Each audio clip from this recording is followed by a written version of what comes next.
our dear viewers, and welcome to a new edition of Africa Today. In today's edition, we are going to talk about the coronavirus in Africa and how Egypt is playing a very important role in helping the African states throughout the repercussions of the COVID-19 pandemic. But first, we'll start with this report where the Health Ministry said that 1.76 million doses of the AstraZeneca vaccine has arrived in Egypt. This as the third of several shipments of a total of 40 million doses to be provided to Egypt under the COVAX initiative. More in the following story by Samah Sharif. The Health Ministry said Egypt received on Friday night 1,766,400 doses of the AstraZeneca coronavirus vaccine under the COVAX initiative. This is the third of several shipments of a total of 40 million doses to be provided to Egypt under the COVAX initiative. Health Ministry spokesman Khalid Megahed said more doses will arrive in the coming period. He said the vaccines will be tested at the Egyptian Drug Authority EDA labs, pointing out that AstraZeneca is a two-dose vaccine taken 3 months apart. Megahed said AstraZeneca is 76% effective against symptomatic COVID-19 and 900% effective against severe cases. Egypt has recently received millions of doses of the Sinopharm, Sinovac, Sputnik, AstraZeneca, and Johnson & Johnson vaccines. More vaccines are scheduled to arrive in Egypt this month as the country seeks to expand the inoculation process, which started earlier this year. According to the WHO, as of 10th of August, a total of 5.7 million vaccine doses have been administered in Egypt, with 1.8 million fully vaccinated individuals and 3.8 million people vaccinated with at least one dose.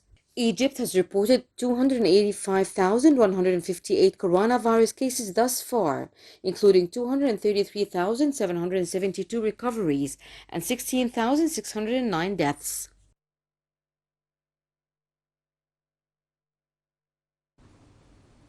The United Nations and the African Union urged Somalia to hold already delayed national election this October.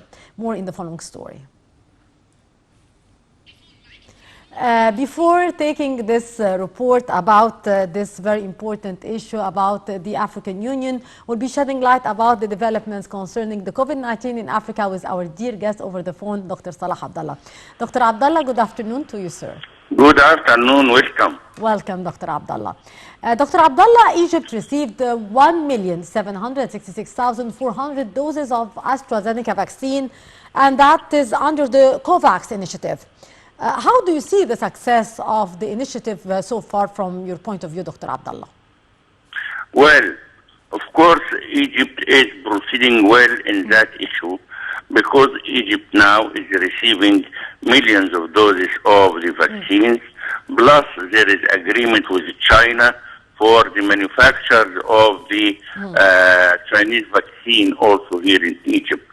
Of course, Egypt is playing a great role in vaccination of the Egyptian and also of spread the vaccinations to the African countries, which is suffering from a very bad situation. You know, Egypt has many facilities for manufacturing the vaccines, and of course, this can help in producing a great number of vaccines, which is enough to be extended to the, or to be given to the African countries which has no any facilities for manufacturing the vaccines, and also doesn't receive vaccines from the European country. So Africa can be the bridge for the sending the vaccines from the developed countries to the undeveloped countries. You know, the condition in Africa is very hard. There is no facilities, even the antiseptics maybe is not there. Yeah. So that's why Egypt's role is very important in saving and securing the vaccination and the medical elements to a great number of the poor African countries. Plus, of course, the great effort which is done by the Ministry of Health and by authorities in Egypt for vaccination of the Egyptians themselves to reach the standard which, you know, the international standard, which is that around 60% at least of the young generations will be vaccinated. Yes. This will help in increasing the immunity and decreasing the spread of the COVID-19. So Egypt is going in that level very good. Plus, Egypt is receiving the special vaccines for those who are traveling to the European countries because they didn't accept all the vaccines. They accept some vaccines only, Johnson & Johnson, and some vaccines which usually American or European. Yeah. So Egypt now is offering this vaccination for the Egyptian who want to travel outside, especially to Europe or to the Arab countries. So the procedure is going very well, and the initiative, of course, is successful in covering the situation either in Egypt or in helping the other African countries. Yes. Dr. Abdullah, 40 million vaccine doses are to be provided under the COVAX initiative to Egypt. What are your expectations with regards to the speed of the inoculation?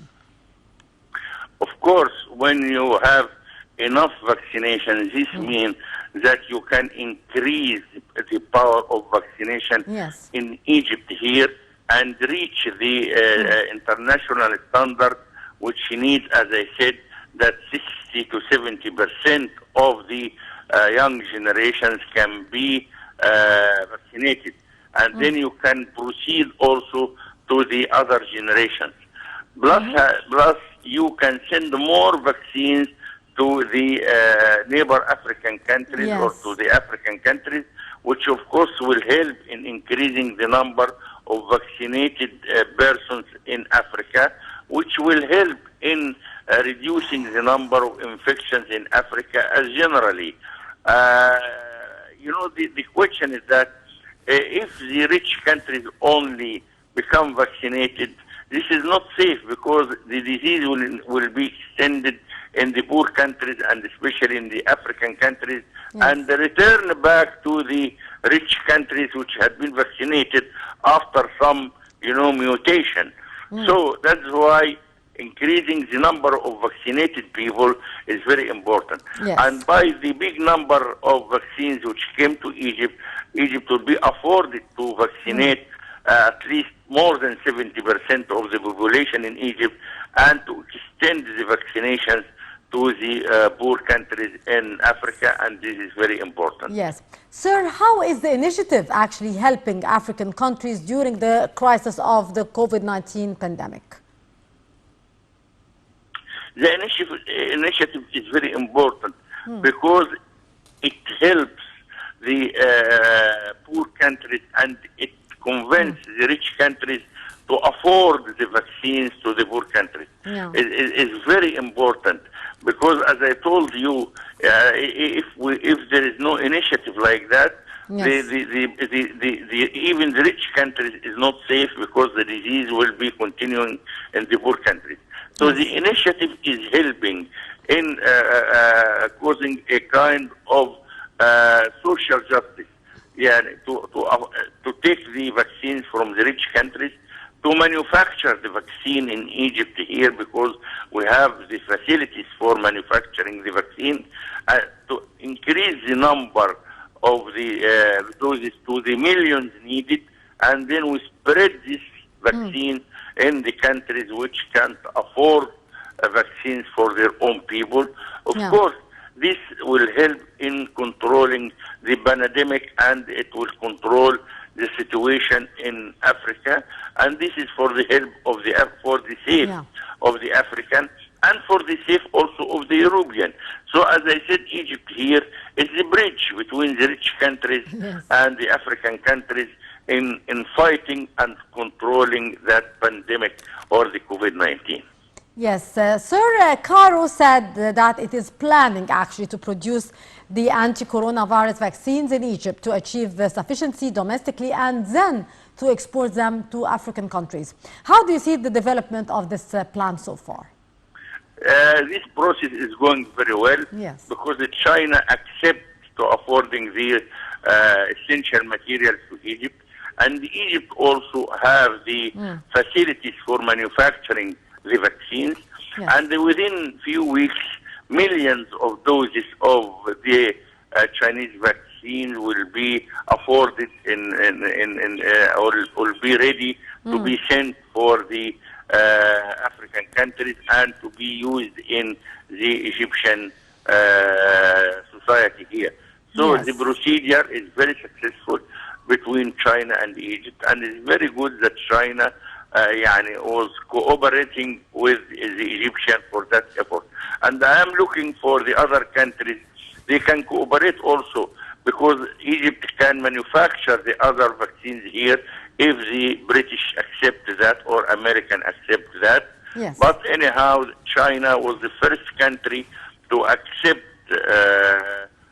producing their own vaccine here in Egypt and to afford the highest number of doses of the vaccines to the African countries. And this reflects, of course, the policy of China in Africa, Yes. which is nearer now to the African countries more than the European, which is not. Instead, that they was ruling Africa for hundreds of years, but still they are not helping by the standard which China is doing now. Yes. Sir, how would such a move impact the fight of the disease in the Black Continent? Can you repeat the question, please? How such a move of producing the vaccine in Egypt help in moving to fight the impact of the disease in Africa? Yes, of course. Egypt is part of Africa. Producing the vaccines in Egypt here, within hours, it can be in any country in Africa. Instead of coming from China by ships, which can take, a long time until it reach here and then to be afforded to the Africa. Indeed. So manufacturing the vaccine here will mean that it can be fresh and it is active, and it can be within hours in the African countries, which of course can use it to vaccinate the people in these countries. Yeah. So Egypt can be a station for preparing the vaccines or manufacturing the fresh vaccines, which of course will be more suitable than to bring it long time journey, which can affect even the power of the vaccine. So the idea of manufacturing the vaccine in Egypt is very correct idea, and it is help, of course, rapidly the vaccines will be in the African countries, will be a fresh vaccines already just had been made, not affected by any other reasons. Yeah. The agreement between China and Egypt, I consider it very successful and for the benefits of all the African countries or all the black African countries. And let us hope that other countries can do with Egypt what China done. Indeed. Dr. Salah Abdallah, our health expert, many thanks for being with us. And moving on, where the United Nations and the African Union urged Somalia to hold already delayed national election this October. More with Samah Sharif. The United Nations and the African Union urged Somalia to hold national elections without further delay. The elections have already been delayed to next October. UN Special Representative for Somalia James Swan told a meeting of the Security Council that preparations for election security are key due to the continuing threat posed by Al-Shabaab. African Union Special Representative Francisco Madeira told the Council that the collective focus must be on preventing the militants from disrupting the electoral system. Parliamentary and presidential elections have been repeatedly delayed since February over disagreements between the government and opposition. In late April, clashes between forces loyal to President Mohamed Abdullahi Farmajo, who sought to remain in office beyond his term, and the opposition threatened to thrust the country into another cycle of civil war. An agreement was reached on May 27, and the country began moving toward elections. A new approach to tackling the spread of malaria in sub-Saharan Africa, which combines affordable, easy-to-administer blood tests with machine learning and unbreakable encryption, and which has generated encouraging early results in Uganda. More details. Malaria is one of the world's leading causes of illness and death, sickening around 228 million people each year, more than 400,000 of them fatally. Like COVID-19, malaria can spread asymptomatically, making widespread field testing vital to containing outbreaks and saving lives. One significant challenge for making field testing widely available is that the most common and accurate malaria blood test is based on the polymerase chain reaction (PCR) process. PCR tests require trained staff to draw blood and laboratory conditions to test the samples. In remote areas of sub-Saharan Africa, malaria infections often break out hundreds of miles away from trained staff and lab conditions, making effective infection control very difficult. While more portable lateral flow tests for malaria have been developed and delivered in recent years, their reliability has been questioned, with some studies suggesting they may be only 75% accurate. Over the last few years, biomedical engineers from the University of Glasgow and the Ministry of Health in Uganda have worked together to develop a more reliable low-cost origami alternative to PCR and lateral flow tests. It uses sheets of folded wax paper to prepare patient samples for a different type of detection process known as loop-mediated isothermal amplification, or LAMP, which can be delivered in the field. Previous field tests in Uganda have shown the origami test technique is 98% accurate.